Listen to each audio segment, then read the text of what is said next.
प्रणाम सभी को। ओम अज्ञानतिमिरन्धस्य ज्ञानाञ्जनशलाकया चक्षुरुन्मीलितं येन तस्मै श्रीगुरुवे नमः। गुरुवे गौरचन्द्राय राधिकाय तदालये कृष्णाय कृष्णभक्ताय तद्भक्ताय नमो नमः। हरे कृष्णा। सबका हार्दिक अभिनंदन है, स्वागत है। गुरु वैष्णवों की दया से हम लोग आज 17वें अध्याय में प्रवेश कर रहे हैं और इस अध्याय के पश्चात हम अपनी मंजिल से मात्र एक अध्याय दूर रहेंगे। बहुत सुंदर अध्याय है। एक एक चीज को भगवान ने जो शुरुआत में भगवान विस्तार से वर्णन करके आए हैं, उन्हीं बातों को भगवान यहाँ पर आगे और विस्तार से वर्णन कर रहे हैं। पिछले अध्याय में भगवान ने दैवी तथा आसुरी संपत्ति के बारे में वर्णन किया।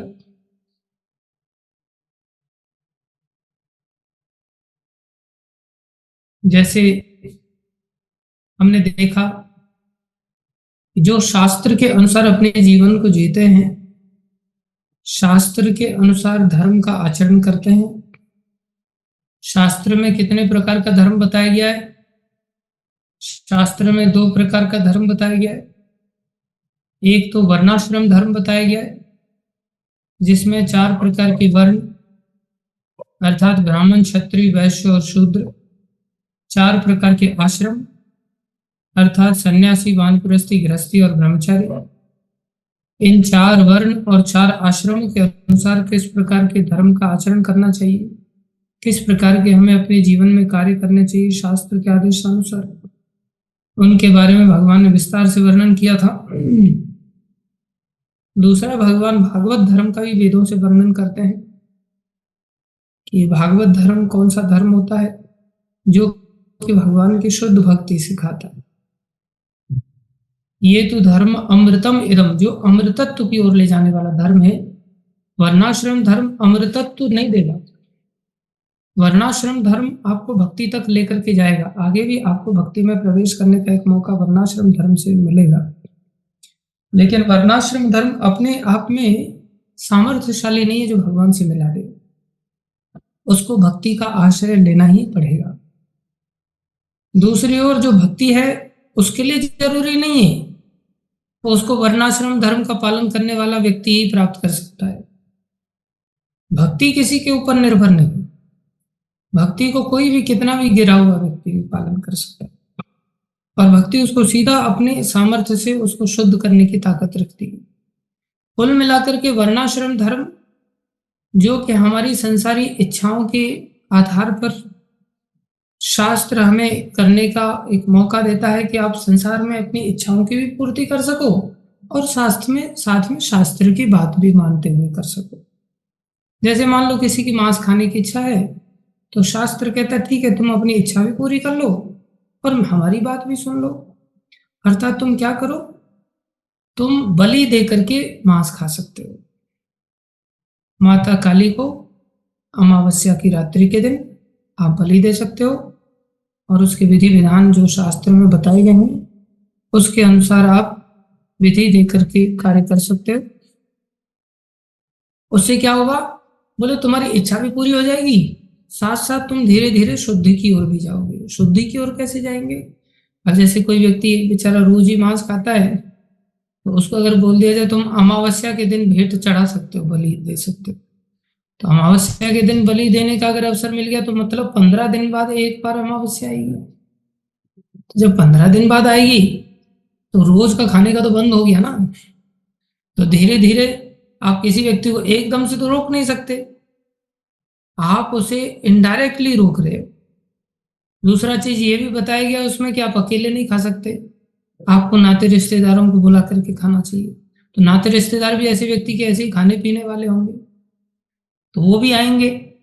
जब नाते रिश्तेदार आएंगे तो अब 1 किलो मांस से तो काम चलेगा नहीं, उनको बहुत सारा मात्रा में बनाना पड़ेगा।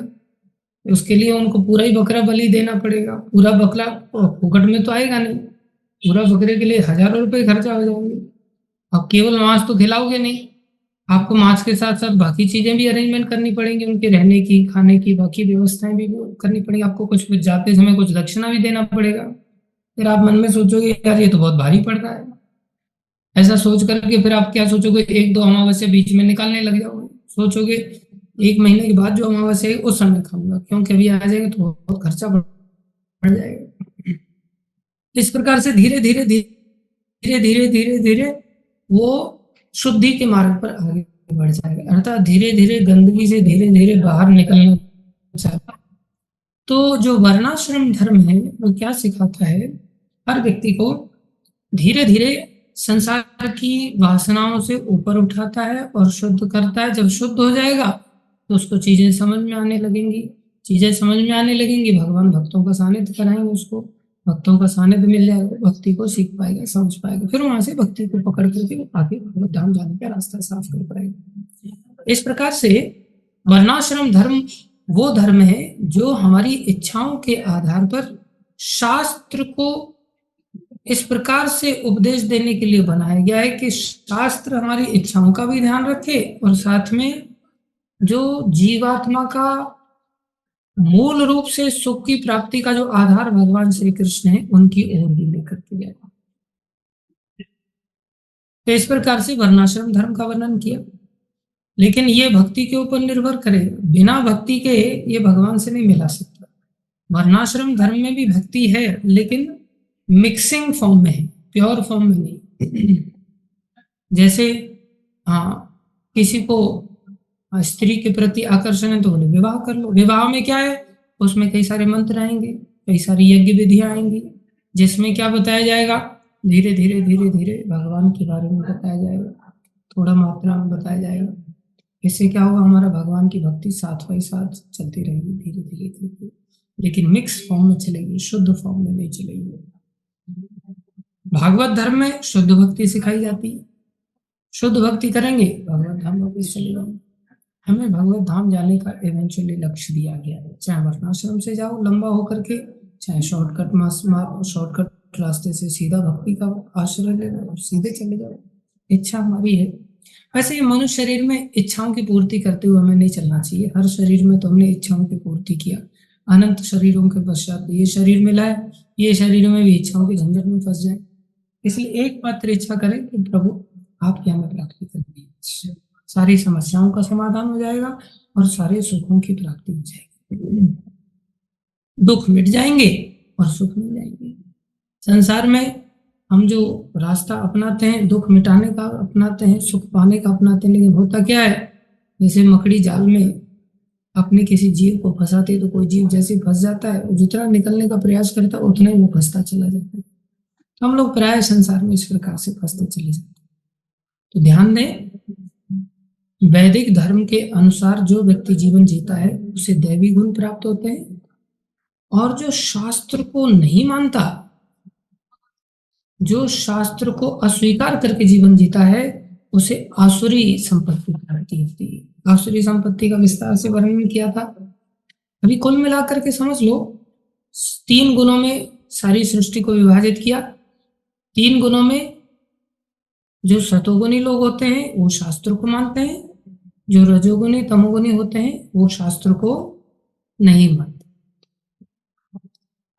अर्थात देवता फिर कौन हुए और असुर कौन हुए, बोले देवता हुए जो सतोगुणी होते हैं, और जो रजोगुणी तमोगुणी हैं वो लोग क्या कहलाएंगे, असुर कहलाएंगे। दूसरे शब्दों में, शास्त्र को जो मानता है वो देवता, और जो शास्त्र को नहीं मानता वो असुर। आखिरी श्लोक में भगवान ने यही कहा कि तस्मात् शास्त्रम प्रमाणन्ते, कोई शास्त्र के प्रमाण के अनुसार जीवन जीता है तो निश्चित रूप से उसको सिद्धि मिलेगी, सुख मिलेगा और परम गति प्राप्त होगी। चाहे आप वर्णाश्रम के माध्यम से शास्त्र को मानते हुए आगे बढ़ो या सीधा भक्ति करते हुए आगे बढ़ो। शास्त्र के अनुसार भगवान ने यहाँ घोषणा किया कि जीव को चाहिए कि वो आसुरी संपत्ति से बचे, जो कि जघन्य गुणों की ओर ले जाने वाली है, या जघन्य योनियों की ओर ले जाने वाली है, या निम्न योनियों की ओर ले जाने वाली है। दूसरी ओर व्यक्ति सतोगुणी बने या देवता बने या फिर भगवान का भक्त बने, जो ऊपर की ओर ले जाने वाली है। ये कैसे संभव होगा? शास्त्र की शरण, बिना शास्त्र के कुछ नहीं हो सकता। अब भगवान से अर्जुन ने बड़ा अद्भुत प्रश्न किया, दो चीजें बिल्कुल क्लियर हो गई, शास्त्र को मानने वाले दैवी गुण वाले और शास्त्र को न मानने वाले आसुरी गुण वाले, असुर लोग। अब आप संसार में देखेंगे कि कितने लोग शास्त्र को मानते हैं। अब समझ लो कितने असुरों से समाज भरा पड़ा है। शुरुआत खुद के देखने से करना, बाद में दूसरे लोगों को देखना। बोले खुद को कैसे देखेंगे? आंखें तो हमारी दूसरों की ओर है। बोले अपनी ओर आप शीशा सामने रख लोगे तो आंखें आपकी ओर भी हो जाएंगी, आपको अपनी शक्ल शीशे में दिखेगी। तो जब मैं खुद को देखूंगा शीशे में तो पता चलेगा ओहो, मेरे को तो शास्त्र का ज्ञान तक नहीं है कि शास्त्र कहते किसको हैं। कितने समय से मैंने आसुरी जीवन जिया है, कितने समय से मैं राक्षस बना रहा हूँ, कितने समय से मैं असुर बना रहा, देवलोक के देव गुण तो थे ही नहीं मेरे अंदर। लेकिन कोई व्यक्ति कहता है मान लो हमने शास्त्र का पालन नहीं किया था, हमें शास्त्र की जानकारी नहीं थी, हमने शास्त्र नहीं पढ़े। शास्त्र में क्या है? 4 वेद हैं, 18 पुराण हैं, 108 उपनिषद आते हैं, महाभारत, रामायण, भागवत, ये सभी पुराणों के अंतर्गत आ जाते हैं, और जिसमें रामायण आदि, महाभारत आदि इतिहास के रूप में आते हैं। ये सब शास्त्र कहलाते हैं। इसका निचोड़ अगर निकाला जाए तो कुल मिलाकर के गीता और भागवत, ये 2 शास्त्र हैं। एटलीस्ट इन 2 शास्त्रों का आश्रय हम सबको लेना चाहिए। तो क्या हमने जीवन में शास्त्र का आश्रय लिया? हाँ या ना? उत्तर मिलेगा दूर दूर तक नहीं था। गीता थी, लाल कपड़े में बंद थी। गीता थी, ड्रॉवर में रखी हुई थी। भागवत थी, लेकिन कभी न सुना न कभी पढ़ा, न उसके अनुसार जीवन जीना तो दूर की बात थी। हमारे जीवन में दूसरे लोगों के द्वारा बनाए गए नियम कानून थे, जिनको कि हमने अपने जीवन में शुरू कर लिया। लेकिन फिर भी हम कहीं ना कहीं कुछ ना कुछ तो पूजा वगैरह करते ही थे, कुछ ना कुछ तो भक्ति करते ही थे, बिना शास्त्र के ही करते थे। क्या दिक्कत है?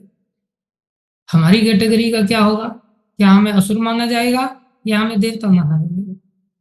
ऐसी स्थिति के रूप में अर्जुन से भगवान ने ये प्रश्न करवा लिया। अर्जुन ने कितना सुंदर प्रश्न किया हम लोगों की चिंता करते हुए। अर्जुन कहते हैं ये शास्त्र विधम उत्सृज्य, कोई व्यक्ति, हे कृष्ण, अर्जुन उवाच, हे प्रभु, कोई व्यक्ति ऐसा भी देखा जाता है समाज में जिसने शास्त्र विधिम उत्सृज्य, शास्त्र को छोड़ के बैठा हुआ है, लेकिन उसके अंदर श्रद्धा है। यजन्ते श्रद्धयान्विता, वो फिर भी किसी की पूजा करता है। तेषाम निष्ठा तुका कृष्ण सत्वम आहो रजस्तमः, बोले तेषाम निष्ठा तुका कृष्ण, हे कृष्ण, उसकी निष्ठा कैसी है? फिर क्या उसको निष्ठावान नहीं माना जाएगा? बोले उसकी श्रद्धा फिर कौन सी है? तमोगुनी है, रजोगुनी है, सतोगुनी? रजोगुनी तमोगुनी तो असुरों के अंदर पाई जाती है, राक्षसों के अंदर पाई जाती है। सतोगुनी श्रद्धा किसके अंदर है? सतोगुनी निष्ठा किसके अंदर है? सतोगुनी विश्वास जिस पर व्यक्ति कार्य करता है वो दैवी गुण वालों के पास पाई जाती है। अर्थात सतोगुनी मतलब शास्त्र के अनुसार जीवन जीने वाला। तो भगवान से अर्जुन ने प्रश्न किया, शास्त्र के अनुसार तो कोई नहीं जी रहा है, उसने शास्त्र को पहले से ही छोड़ रखा है। ये शास्त्र विधिम उत्सृज्य यजन्ते श्रद्धयान्विता, फिर भी उसकी श्रद्धा है, तो उसकी श्रद्धा कौन सी वाली मानी जाएगी? तमोगुनी, रजोगुनी, सतोगुनी? देखो कितना बढ़िया प्रश्न किया। अर्जुन ने कहा, हे कृष्ण, जो लोग शास्त्र के नियमों का पालन करके ना करके, शास्त्र के नियम का पालन तो नहीं करना है, अपनी कल्पना के अनुसार पूजा करते हैं। अब देखो, आप अगर संसार में देखेंगे कितने सारे ऐसे लोग हैं जो संतोषी माता का व्रत करते हैं। अब शास्त्रों को खोल के देखा जाए तो कहीं दूर दूर तक संतोषी माता का कहीं व्याख्यान शास्त्र में नहीं आता कि संतोषी माता के नाम की भी कोई माता होती है क्या? शास्त्र तो बता ही नहीं रहा है। फिर भी कितने लोग संतोषी माता के व्रत करते हैं, वो भी बड़ी निष्ठा के साथ। मेरी चाची थी, वो जप करना चालू कर दिया, पूजा करना चालू कर दिया उसने संतोषी माता का।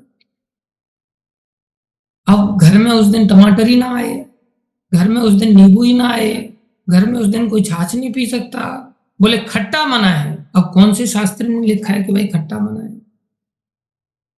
अब क्या हुआ, उसकी बेटी थी, वो बेचारी हाँ बार बार फेल हो जा रही थी, उसको भी उसने पाठ पढ़ा, तू संतोषी माता का व्रत कर, सब ठीक हो जाएगा। उसने भी संतोषी माता का व्रत करना चालू कर दिया। ये क्या है? बोले निष्ठा है, श्रद्धा है, भावना है, लेकिन शास्त्र के अनुसार नहीं, कल्पना के अनुसार है। अभी देश में देखो कितने सारे लोग भारत माता की जय, भारत माता की जय। अब शास्त्र में कहीं वर्णन है कि भारत नाम की कोई माता भी है? हाँ, देश के लिए आप काम कर रहे हो, अच्छी बात है, लेकिन कोई वास्तव में क्या भारत माता नाम की कोई शास्त्र के अनुसार कोई माता है? भारत देश के लिए कार्य करना अच्छी बात है, लेकिन भारत माता नाम की कोई माता नहीं है। लेकिन कितने सारे ऐसे लोग हैं जो भारत माता की पूजा करते हैं। आप हरिद्वार में चले जाइए, वहां भारत माता का मंदिर बना हुआ है, लोग जाकर के वहां दर्शन करने के लिए जाते हैं, माथा टेकते हैं भारत माता की जय के नाम से। ये क्या है? कल्पना है। आप समाज में देखेंगे कितने सारे लोग हैं, जब देखते हैं अच्छा इस पेड़ पे घंटी लटका दिया भाई किसी ने, दूसरे लोग भी उस पेड़ पे घंटी लटका देते जाकर के। वो सोचते इसने घंटे लटकाया, मैं घंटा लटकाऊंगा, बड़ी बड़ी घंटा लटका देते बहुत सारे लोग जाकर के। क्यों लटका दिया? बोले घंटी लटकाने से मेरा लड़का पास हो गया। उसने दूसरे को बताया, दूसरे ने तीसरे को बोला, वहां घंटी लटकाने से बोले पास हो जाते हैं। अब वहां पेड़ पर घंटियां ही घंटियां लटक गई दुनिया भर की। आप देखेंगे भारत देश में हमारे अलग अलग लोग इस प्रकार से कल्पना के अनुसार जितना निष्ठा से भजन साधन करते हैं, इतना निष्ठा से कोई और नहीं कर सकता। शास्त्र वाला भी फेल हो जाता है। सुबह सुबह उठ करके कितनी सारी माताएं बोले इसने घंटी लटकाया, हम पूरे पेड़ को ही बांध देते हैं, धोती भी लटका देते हैं इस पर। धागे घूम घूम करके लोग पेड़ों को धागे से बांध देते हैं। देखा है कि नहीं देखा है बताओ? कोई शास्त्र में ऐसा लिखा है कि कितनी परिक्रमा करनी चाहिए? शास्त्र कह रहा है कि परिक्रमा करनी चाहिए इसकी, भगवान की, भगवान के मंदिर की। लेकिन कितने सारे लोग कल्पना के अनुसार इस पेड़ की परिक्रमा करेंगे, वो पेड़ की परिक्रमा करने लगे हैं। और ऐसे ही नहीं, पूरे धागे से बांध बांध करके पूरा कपड़ा ही इसे लाद देंगे बेचारे पेड़ को। क्या है ये? बोले ये कल्पना है। कल्पना के आधार पर लोग इस प्रकार से व्रत करते हैं, कल्पना के आधार पर लोग इस प्रकार से पूजा करते हैं। ये लोग कई बार, प्रभुपाद जी यहाँ तात्पर्य को अगर आप पढ़ेंगे तो प्रभुपाद जी कहते हैं कि एक व्यक्ति था कलकत्ता में, वो हिटलर की पूजा करने लग गया। अब बताओ हिटलर की पूजा क्यों कर रहा है? बोले हिटलर ऐसा बढ़िया पैदा हो गया, इसने युद्ध लड़वा दिया और इसके युद्ध के चलते मेरा धंधा बढ़िया चल गया। जैसे कोरोना के कारण बहुत सारे लोगों के धंधे चल गए और बहुत सारे लोग बेचारे डूब गए, तो बहुत सारे लोग कोरोना का एक वायरस का फोटो लगा करके उसकी पूजा करने लग गए। भैया तू फैलता रहे, हमारा खूब बिजनेस ऑक्सीजन सिलेंडर का चल रहा है, तू फैल और ज्यादा फैल, लोगों की बिल्कुल गलाई घोंट गई। इस प्रकार से लोग हिटलर की पूजा करते हैं, कोरोना की पूजा करते हैं। कितने सारे लोग हैं जहां धंधा चल जाए, जहां उनको थोड़ा सा भी कुछ आमदनी का चालू हो जाए, बस घर पालन हो जाए, बस इतना श्रद्धा पैदा हो जाता है, लोग अमिताभ बच्चन की पूजा करते हैं। लोगों ने जयललिता की पूजा कर दिया, करना चालू कर दिया, मंदिर बना दिए जयललिता को, वो श्रद्धा के साथ। लोगों ने माइकल जैक्सन की पूजा करना चालू कर दिया था। और आपको पता है, थोड़ा सा घिनौना लगेगा आपको, जैसे आरती होने के पश्चात शंख से जो जल निकलता है, उस जल को भक्त लोग पकड़ करके और भक्तों के ऊपर फेंकते, तो बहुत सारे लोग आरती के समय में आगे चले जाते कि जल की दो छींटे हमारे सिर पर भी आ जाए। कितनी श्रद्धा है, कितना सम्मान है भगवान के इस जल के प्रति। और माइकल जैक्सन ऐसा पॉप सिंगर था कि वो कई बार पेशाब कर देता था अपने फॉलोअर्स के लिए, तो पेशाब की छींटे पाने के लिए स्टेज से लोग आगे भागते थे, सोचते इसकी दो छींटे हमारे सिर पे आ जाए। देखो, यानी इमेजिन श्रद्धा का पराकाष्ठा कितनी ऊंचाई पर है। ऐसे ऐसे लोग आश्चर्य की बात, इतनी श्रद्धा कि ज्यादा कुछ नहीं, जल नहीं मिल रहा तो यही जल सही, शंख का नहीं है तो क्या दिक्कत है? ये क्या है? बोले श्रद्धा तो है लेकिन शास्त्र के अनुसार नहीं। क्या कोई दुनिया में ऐसा कोई प्रश्न भी करता है क्या? प्राय लोग जैसा जीवन जी रहे हैं, बोले जो जैसा कर रहा है अपने मन से सब ठीक है। अर्जुन ने प्रश्न पूछ लिया, उसका क्या होगा प्रभु? जो इस प्रकार का श्रद्धा वाला व्यक्ति है उसे तमोगुनी श्रद्धा कहेंगे, रजोगुनी श्रद्धा कहेंगे, सतोगुनी श्रद्धा कहेंगे। यहां पर प्रश्न कर दिया। देख रहे हैं यहां पर तात्पर्य में, अब यदि कोई ऐसा निष्ठावान व्यक्ति हो जो ऐसे कतिपय नियमों का पालन कर, नियमों का पालन तो कर रहा है, नियमों के पालन करने की उसके अंदर वृत्ति तो है, लेकिन कौन से नियमों का? जिनका शास्त्रों में उल्लेख ना हो, जिनका शास्त्र में वर्णन नहीं है, तो उसकी स्थिति क्या होगी? अब देखो, अभी तक हमने क्या सीखा था? अभी तक हमने देखा था एक तो शास्त्र का पालन करने वाले और एक शास्त्र का ना पालन करने, दो ही कैटेगरी थी बस। अर्थात शास्त्र में कुछ नियम कानून दिए हैं, उनका पालन करने वाले देव, और जो नियमों को नहीं मानते वो असुर। सीधी सीधी बात थी।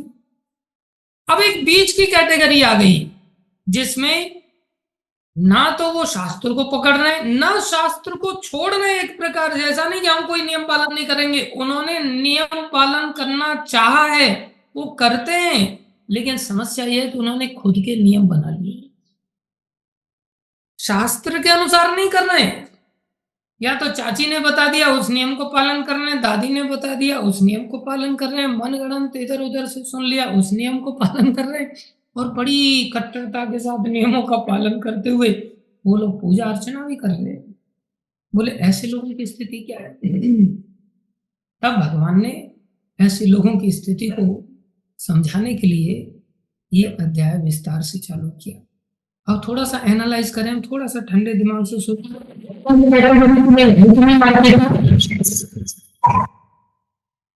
कोई व्यक्ति ऐसे प्रणाम करता है तो ऐसे ही चालू हो जाते हैं।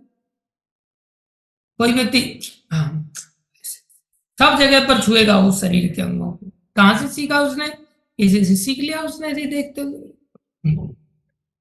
बहुत सारे लोग आगे आगे पूरा माथा झुका देंगे और पीछे ऐसे हाथ कर लेंगे, पीछे ऊपर हाथ बांध करके फिर प्रणाम करेंगे।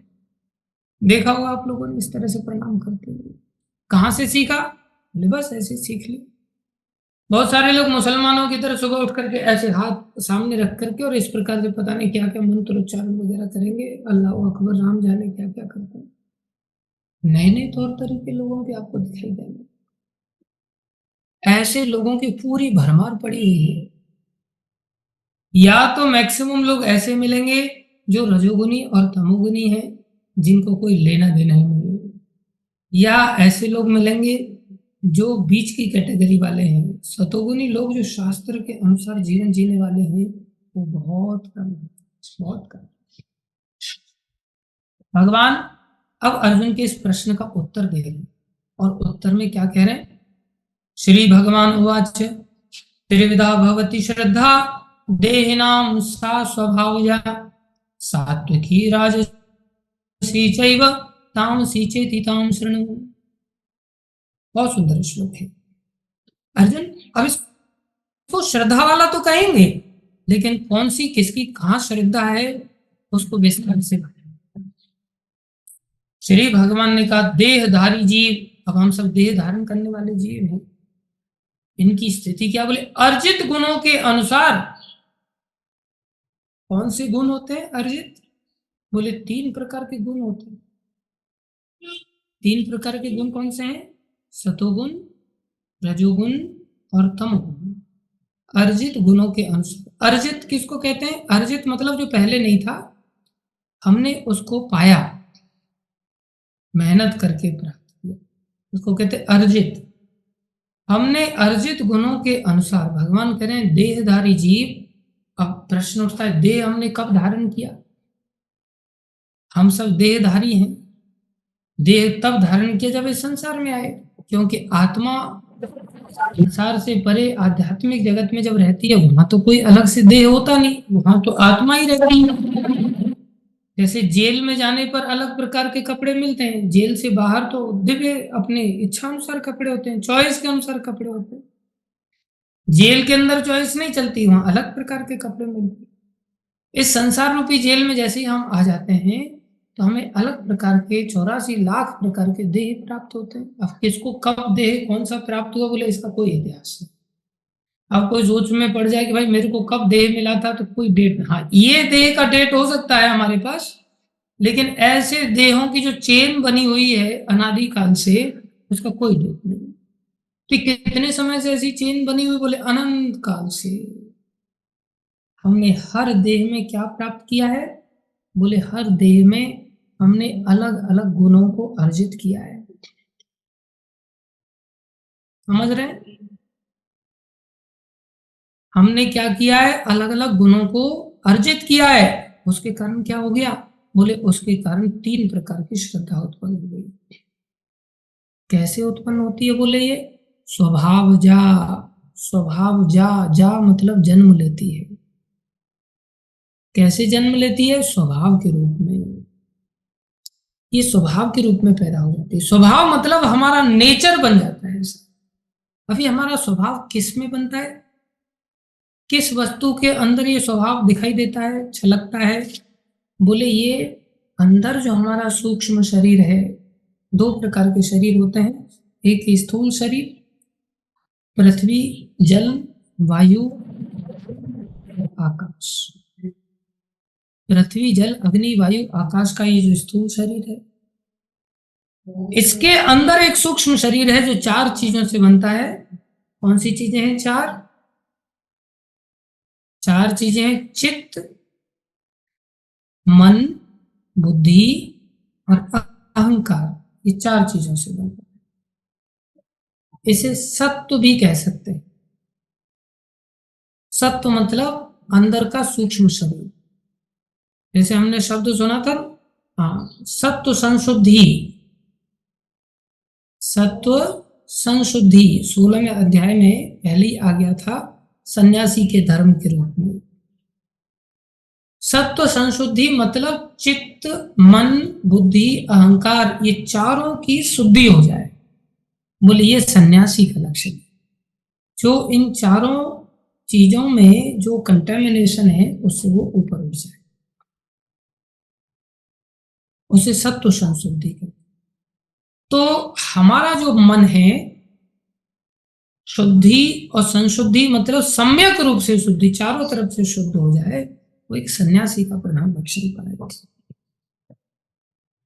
अब हमारा जो स्वभाव है, स्वभाव मतलब हमारा वैसा चित्त बन गया, या हमारा साथ में मन बन गया, हमारी साथ में बुद्धि वैसी बन गई, हमारा साथ में वैसा अहंकार बन गया। ये 4 चीजें हमारी तकरीबन एक जैसी बन जाती है। कैसी बन जाती हैं बोले, जैसा हमने गुण अर्जित किया है वैसा ही हमारा सब कुछ बन जाएगा। अब वैसा कब से बनता रहा है बोले, अनंत काल से बनता है। अगर हमने सतोगुण के वातावरण में जीवन जिया होगा तो हमारा चित्त, हमारा मन, हमारी बुद्धि और हमारा अहंकार सतोगुणी बन जाएगा। हम अगर अपने जीवन को रजोगुण की वस्तुएं, रजोगुण का खान पान, रजोगुण का पहनना ओढ़ना, रजोगुण का बोलचाल, इन सब चीजों के अगर हमने अपने जीवन में संपर्क में लाए होंगे तो अनादि काल से हमारे अंदर रजोगुण अर्जित कर लिया होगा हमने, और रजोगुण बढ़ गया होगा। और रजोगुण के कारण हमारा स्वभाव, कौन सा स्वभाव, चित्त का, मन का, बुद्धि का और अहंकार का ऐसा बन गया होगा बोले, रजोगुणी बन गया होगा। या कैसा बन गया होगा बोले, तमोगुणी बन गया होगा। तो प्रभुपाद जी यहाँ वर्णन करते हैं, जो लोग शास्त्रों के विधि विधानों को जानते हैं लेकिन आलस्य या कार्य विमुखतावश इनका पालन नहीं करते। अब देखो कितने सारे ऐसे लोग हैं जो आप लोगों के संपर्क में आएंगे और वो आपको कहेंगे, आप जो हरे कृष्णा करते हो ये बहुत बढ़िया है, लेकिन मैं संतोषी का ही व्रत करूंगा, मैं नहीं करूंगा, मुझसे ये नहीं होगा। क्यों नहीं कर पा रहे? आलस्य ने घेर लिया। चाहते हैं, कई बार कुछ लोग तो चाहते भी नहीं हो, जानते हैं कि हाँ हरे कृष्णा करना ठीक है, एकादशी का व्रत करना ठीक है, लेकिन मेरे से नहीं होता। ये गीता आपकी बहुत अच्छी बात है, पूजेंगे हाथ से पूछ कर, आप ही रखो इसको, मैं नहीं ले सकता इसको, मेरे जीवन में इसका मैं कुछ पढ़ूंगा ही नहीं, तो फायदा क्या है इसको लेकर के, बोलो क्या करूंगा मैं इसका। आप रखो गीता, आप पढ़ो। तो प्रभुपाद जी लिख रहे हैं, जो लोग शास्त्र के विधि विधानों को जानते हैं, बहुत सारे लोग कथाएं सुनते हैं, बहुत सारे लोग पढ़ भी लेते हैं, पढ़ने के पश्चात जान भी जाते हैं, लेकिन आलस्य या कार्य विमुखतावश इनका पालन नहीं करते, वे प्रकृति के गुणों द्वारा शासित होते हैं। उनको प्रकृति निश्चित 3 गुणों से शासन करेगी ही करेगी। अब कौन से प्रकार का वो स्वभाव प्राप्त करेंगे शासन के रूप में? वे अपने सतोगुनी, रजोगुनी या तमोगुनी, कैसे आया उनके जीवन में ये? अपने पूर्व कर्मों के अनुसार। पूर्व कर्म कैसे थे? पूर्व कर्म में क्या था? देखना था, सुनना था, सूंघना था, बोलना था, स्वाद चखना था, स्पर्श करना था।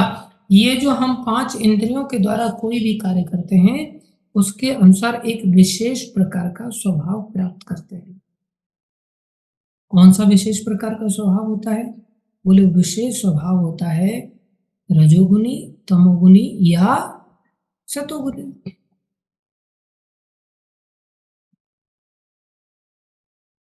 कैसे आ गया उसके अंदर ऐसा? संसर्ग में आने से।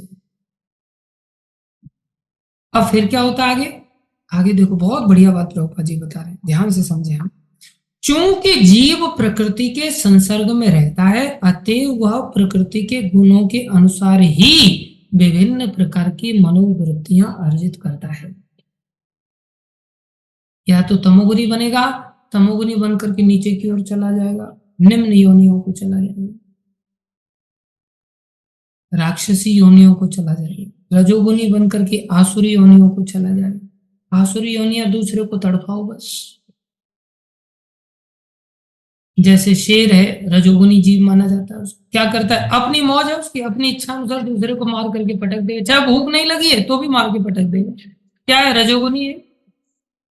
जैसे बहुत सारे लोग हैं, अपनी इच्छा अनुसार उन्होंने ऐसा शरीर अर्जित किया है, शरीर हट्टा कट्ठा बन गया एकदम से, और दूसरे पर धाक एक थप्पड़ में बोले पेशाब करता फिरेगा एकदम से। दूसरे लोगों को यही दिखाते हैं, देखो मेरे थप्पड़ की ताकत क्या है। बोले हाथ नहीं, हथौड़ा है, 2.5 किलो का हाथ है। क्या दिखाना चाह रहे हैं वो दिखाना चाह रहे हैं अपनी सामर्थ्य। कैसे अद्भुत सामर्थ्य! ये सामर्थ्य उन्होंने कैसे पाई? ऐसा स्वभाव उनका कैसे बन गया? बोले ऐसा स्वभाव उनका रजोगुण के संसर्ग में आने से बन गया। और बहुत सारे लोगों को सबसे बड़ी समस्या क्या है? उनको ये पता ही नहीं होता कि हम तमोगुण के अंदर घुसते चले जा रहे हैं, तमोगुनी स्वभाव बनता चला जाएगा हमारा, और फिर उससे तमोगुनी कार्य करेंगे, और तमोगुनी कार्य करेंगे तो और स्वभाव गहरा बनेगा। तो जा किधर रहा है वो? तमोगुण की। तमोगुनी कार्य करने से तमोगुण की ओर जा रहा है, और फिर तमोगुनी स्वभाव बन गया, फिर और कार्य कर रहा है, फिर और तमोगुनी स्वभाव बन गया, फिर और कार्य कर रहा है। ऐसे करते करते किधर जाएगा वो? वैकुंठ को चला जाएगा। चला जाएगा वैकुंठ को, नरक को जाएगा सीधा। इधर रजोगुनी व्यक्ति क्या, रजोगुण के संपर्क में आया, और रजोगुण के संपर्क में और रजोगुण, और रजोगुण से और इच्छाएं हुई, और इच्छाओं के कारण और कार्य किए रजोगुनी, फिर और रजोगुनी स्वभाव बन गया। इस तरह से रजोगुण के अंदर घुसता चला गया बेचारा। अब कोई व्यक्ति है सतोगुनी है, सतोगुनी होने के कारण ज्ञान की वृत्तियां जागृत हो जाती है, वो सोचता और ज्ञान, और सतोगुण बढ़ेगा, फिर और ज्ञान, फिर और सतोगुण बढ़ेगा और ज्ञान, फिर वो सोचेगा मैं ज्ञान ही ठीक हूं, भक्त नहीं बनेगा वो, और उसका एक अलग प्रकार का अहंकार उदय हो जाएगा, और बस श्लोकों की झड़ी लगा देगा, और लास्ट में तो मरेगा ही मरेगा ना। श्लोक कहां तक उसको बचाएंगे झड़ी लगाने से? तो बिना भक्त बने तो काम चलेगा नहीं। वो सोच रहा है बस मैं मोटिवेशनल स्पीकर हूं, और खुद सुसाइड करके मरेगा। ऐसा ज्ञानी व्यक्ति अपनी वर्ड जगलरी से बहुत बड़ा मोटिवेशनल स्पीकर तो बन सकता है, लोगों को मोटिवेट कर सकता है, लेकिन खुद भक्ति के प्रति मोटिवेट नहीं हो पाता। वो क्या करे? बोले सतोगन में घुसता चला जाएगा। सतोगन फिर भी बाकी लोगों से अच्छा है, बाकी लोगों को तो आंखों में पट्टी बांध करके धक्का देने वाली बात हो जाएगी, और वो भी ढलान पर। ऊपर चढ़ने का कभी सोचेगा, उल्टा नीचे चलता चला जाएगा, चलता चला जाएगा, घोर पतन की प्राप्ति का। और आश्चर्य की बात है, लोगों को ये पता ही नहीं होता कि वो तमोगुण में है। जैसे किसी व्यक्ति को जो सुबह देर से उठता हो, आप उसको बोलो तुम तो यार बड़े तमोगुनी हो, अगर तुम उसको बोल दो तुम तो भैया बड़े तमोगुनी, तो वो क्या कहेगा पता है? हम ये सब सतोगुण तमोगुण रजोगुण इस सब में नहीं मानते। अब आपने शास्त्र को सुना है तो आपने उसकी क्रियाओं को देख करके बोल दिया कि आप तो बड़े तमोगुनी है, क्योंकि तमोगुण के अंदर ही आता है, सूर्योदय के पश्चात कोई व्यक्ति उठता है घोर तमोगुनी है। बचपन में हमारे घर वाले बताते थे इस बात को, संसार में तो आजकल घर वालों को भी नहीं पता है। बोले तमोगुनी कब तक सोता रहेगा, दरिद्री उठ जाओ तो। लेकिन घर वाले बताते थे, आजकल ऐसे घर वाले भी नहीं रहे, घर वाले भी सोता रहे, बस तो कोई टेंशन। आज तो लोगों को पता ही नहीं है कि तमोगुनी क्रिया क्या होती है। कोई किसी को बोले कि बोले तमोगुनी हो तुम, तो वो क्या कहेगा, हम नहीं मानते इन सब चीजों में। अब उनको कैसे समझाओ कि तुम्हारा न मानना भी है तमोगुण के अंदर है, अर्थात तुम वैसे ही तम से अज्ञानता के कारण और ज्यादा तमोगुनी हो, तमोगुनी होने के कारण तुम तमोगुण के कारण नहीं मान पा रहे हो। उनको कौन समझाएगा इसमें? किसी मांसाहारी व्यक्ति को आप जाकर के बोलो तुझे मांस खाना नहीं, बड़े तमोगुणी कार्य है, बोलेगा वो कि तमोगुणी कार्य है। वो सोचेगा तो फिर क्या करना चाहिए, बोले इसे छोड़ देना चाहिए, क्या बात कर रहे हो, मैं अब सुबह से खाऊंगा, शाम को भी खाऊंगा और सुबह भी खाऊंगा, रोक लेना। आप नहीं रोक सकते, क्यों? उसको ये पता ही नहीं कि तमोगुणी कार्य, पता ही नहीं है रजोगुणी कार्य। ऐसी स्थिति में क्या किया जा सकता है? प्रभुपाद जी लिख रहे हैं यहाँ पर, कोई उपाय नहीं, सिर्फ एक उपाय है, सिर्फ एक उपाय है। लेकिन यदि कोई प्रामाणिक गुरु की संगति करता है, अगर सौभाग्य से लाखों नहीं करोड़ों नहीं ब्रह्मांडों में अनंत जीव हैं ऐसे जो बेचारे तमोगुनी होकर के वृक्ष बन गए, तमोगुनी होकर के सुअर बन गए, रजोगुनी होकर के शेर बन गए, तमोगुनी होकर के गधा बन गए, सतोगुनी होकर के गाय बन गए। इस प्रकार से सतोगुनी रजोगुनी तमोगुनी तीनों गुणों में ब्रह्मांडे भ्रमिते कोनो भाग्यवान जीव, पूरे ब्रह्मांड में भ्रमण करने के बाद कोई भाग्यशाली जीव क्या कर पाता है? गुरु कृष्ण कृपा पाए भक्ति लता। बोले यदि कोई प्रामाणिक गुरु की संगति करता है और उसके तथा शास्त्रों के विधि विधानों का पालन करता है, संगति के साथ साथ प्रभुपाद जी बहुत विशेष बात बता रहे हैं, क्या करता है? संगति करता है और उसके तथा शास्त्रों के, ये दोनों चीजें शास्त्र के अनुसार ही प्राय गुरु जी बोलते हैं। बोले उसके तथा शास्त्रों के विधि विधानों का पालन करता है तो उसकी यह मनोवृत्ति बदल सकती है, नहीं तो मनोवृत्ति कभी नहीं बदलेगी। शास्त्र को उसको ऐसे प्रामाणिक गुरु से, देखो ध्यान दें, कोई प्रामाणिक गुरु की संगति करता है जो कैसा है, न वो सतोगुण में फंसा हुआ है, न रजोगुण में फंसा हुआ है, न तमोगुण में फंसा हुआ है। किसी को इत्तेफाक से अगर ऐसे भक्तों का जस्ट संगति मिल गया तो उसकी ये मनोवृत्ति बदल सकती है, नहीं तो नहीं बदल।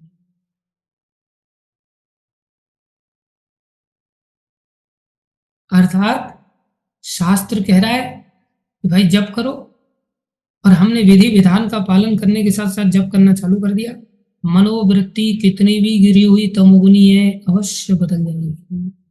कोई व्यक्ति संसार में बहुत भागता रहता है, माया के पीछे भाग रहा है, धन कमाने के पीछे भाग रहा है, उसको ये शास्त्र की बात अगर भक्तों की संगति से थोड़ी समझ में आ गई कि महामंत्र बहुत शक्तिशाली है, आप इसको स्वीकार कर लो, और वो 2 घंटा जपने लग जाए, 16 माला करने लग जाए, उसकी मनोवृत्ति निश्चित बदल जाएगी। नहीं तो कोई उपाय नहीं है। अनंत काल से आज तक और आज के बाद अनंत काल तक 84 लाख योनियों में जैसे गुण है, वैसे गुण के अनुसार हमारा स्वभाव के कारण वैसे शरीर प्राप्त होंगे ही। कोई नहीं बदल सकता, कोई उद्धार नहीं कर सकता। एकमात्र उपाय है शास्त्र से भक्तों की संगति में आकर के जब हम इस प्रामाणिक बात को सुन लेते हैं और सुन करके पालन करने लगते हैं, बस मनोवृत्ति बदल गई। छोटी सी बात, छोटी सी बात, बहुत बड़ी बात भी नहीं, छोटी सी बात। छोटी सी बात अगर सीख लेना कि खाली भोग लगा करके खाना चाहिए, इतने से ही और पालन करने लग गए, बस मनोवृत्ति बदल जाएगी। अब कोई प्रश्न कर सकता है, प्रभु जी वो तो मंदिर आता है और 20 साल से प्रसाद खा रहा है और अभी तक तो बदला नहीं, अभी तक तो बदला नहीं। हाँ, ऐसा हो सकता है। बोले बदला क्यों नहीं? बोले अवश्य बदलता है। ये जो चित्त, मन, बुद्धि, अहंकार, इस पर जो प्रभाव पड़ता है हमारे कार्यों का, इसे संस्कार कहते हैं। क्या कहते हैं इसको? संस्कार कहते हैं।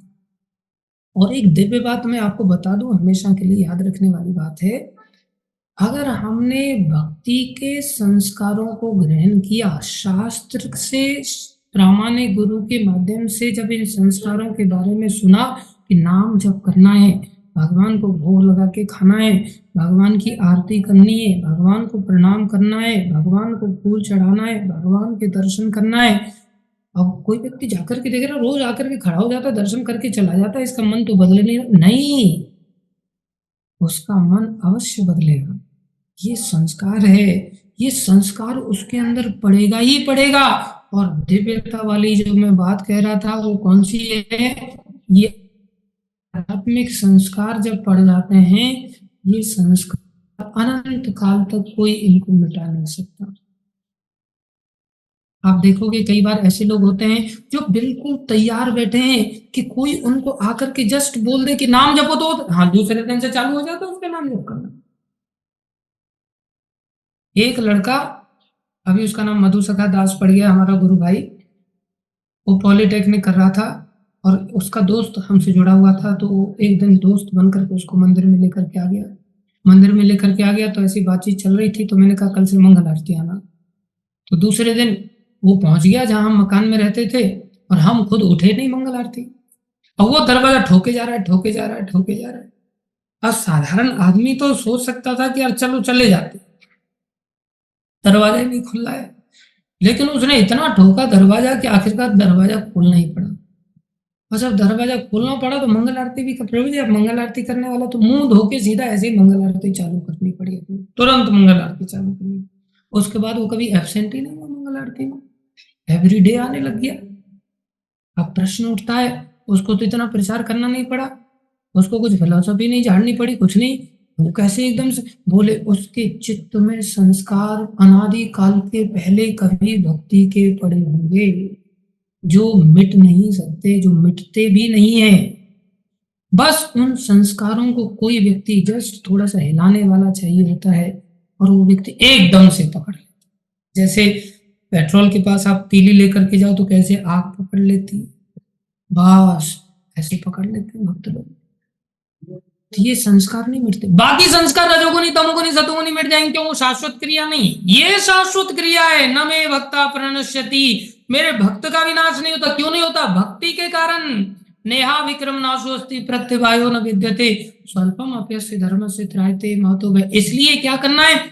बोले 20 साल इसको प्रसाद खिलाते खिलाते हो गए, अभी तक संस्कार इसके जागृत नहीं हो रहे। हाँ, पहले की भक्ति के संस्कार नहीं है उसके, इसलिए 20 साल प्रसाद खाते खाते हो गए उसके, हो सकता है अभी नहीं जागृत हो रहे। और एक व्यक्ति एकदम से बदल गया, क्यों बदल गया? अनंत जन्मों पहले उसने भक्ति की थी, वो संस्कारों ने आग पकड़ लिया और एकदम से भक्त बन गया। लेकिन आप अगर किसी को प्रसाद खिला रहे हो और बदल नहीं रहा है, निश्चित बदलेगा। आपको पता नहीं कि उसके जीवन में तमोगुनी संस्कार कितने वर्षों के हैं, रजोगुनी संस्कार कितने वर्षों के हैं।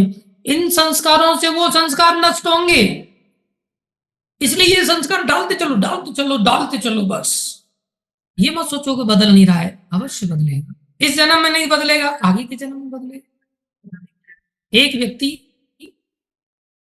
उसको मैं बहुत थक गया एक प्रकार से, लेकिन वो प्रसाद खाने में बहुत निपुण था, प्रसाद खाता था। पूरा 4 साल उसने मंदिर में रहते हुए केवल प्रसाद ही खाए,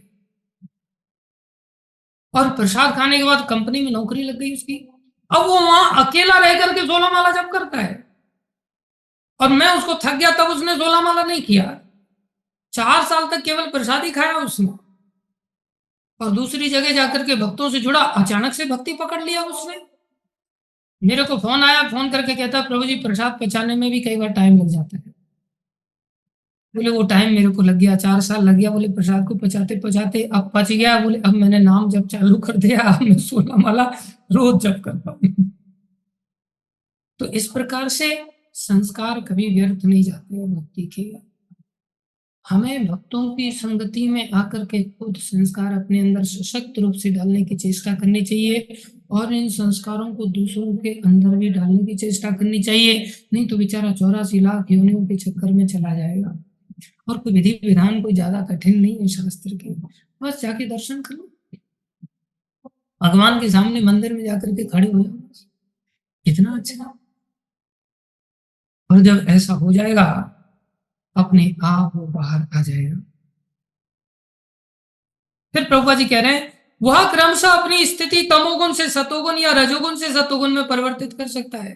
तमोगुण से भी सतोगुण में उठ जाएगा, और रजोगुण से भी सतोगुण में उठ जाएगा। और फिर क्या होगा? कहने का तात्पर्य है कि प्रकृति के किसी गुण विशेष में अंधविश्वास करने से ही व्यक्ति सिद्धि प्राप्त नहीं कर सकता। कोई व्यक्ति अंधविश्वास करके किसी भी गुण में कोई भी पूजा अर्चना अपने मनमाने ढंग से करे और उसे सिद्धि प्राप्त हो जाएगी, कोई उपाय नहीं है सिद्धि का। एकमात्र उपाय है उसे प्रामाणिक गुरु की संगति में रहकर क्या करना है? चेती ताम श्रनु, सुनो बस। और सुनने वाला जो संस्कार है ना भक्ति का, ये सबसे बेस्ट है, सबसे बेस्ट है। और एक रहस्य की बात मैं आपको बता रहा हूं, जिस अजामिल को बहुत सारे शास्त्र पढ़ने के पश्चात अकल नहीं आई, ऐसा नहीं था, ब्राह्मण था वो, उसने जगह जगह कथाएं सुनी थी, सब कुछ सुना था, लेकिन उसके पश्चात भी अकल नहीं आई, अपनी सुंदर पत्नी वगैरह सब छोड़ करके वेश्यागामी हो गया। 8 नहीं 10-10 बच्चे पैदा हो गए, सबसे आसक्ति हो गई। लेकिन अचानक से विष्णु दूतों की बात सुन ली उसने, बस। इतने सालों से बाकी लोगों ने सुना है, कोई फर्क नहीं पड़ा, लेकिन विष्णु दूतों से सुन लिया, जो कि प्रामाणिक वैष्णव थे। प्रामाणिक वैष्णव से, धंधेखोर जो कथाकार होते हैं उनसे सुन लेने से कुछ नहीं होगा, अंधविश्वासी बन जाओगे केवल। प्रामाणिक प्रभुपाद जी जैसे संतों से जब कोई व्यक्ति सुन लेगा, बस सुनने मात्र से ही एकदम से ऐसा वैराग्य जागृत हुआ, छोड़ छाड़ करके चला। इसलिए सुनना, जितना बदलाव सुनने से आता है ना, उतना बदलाव किसी से नहीं होगा। जितने संस्कारों का परिवर्तन सुनने से शीघ्रता से आता है, उतना कोई दूसरा उपाय से नहीं होता।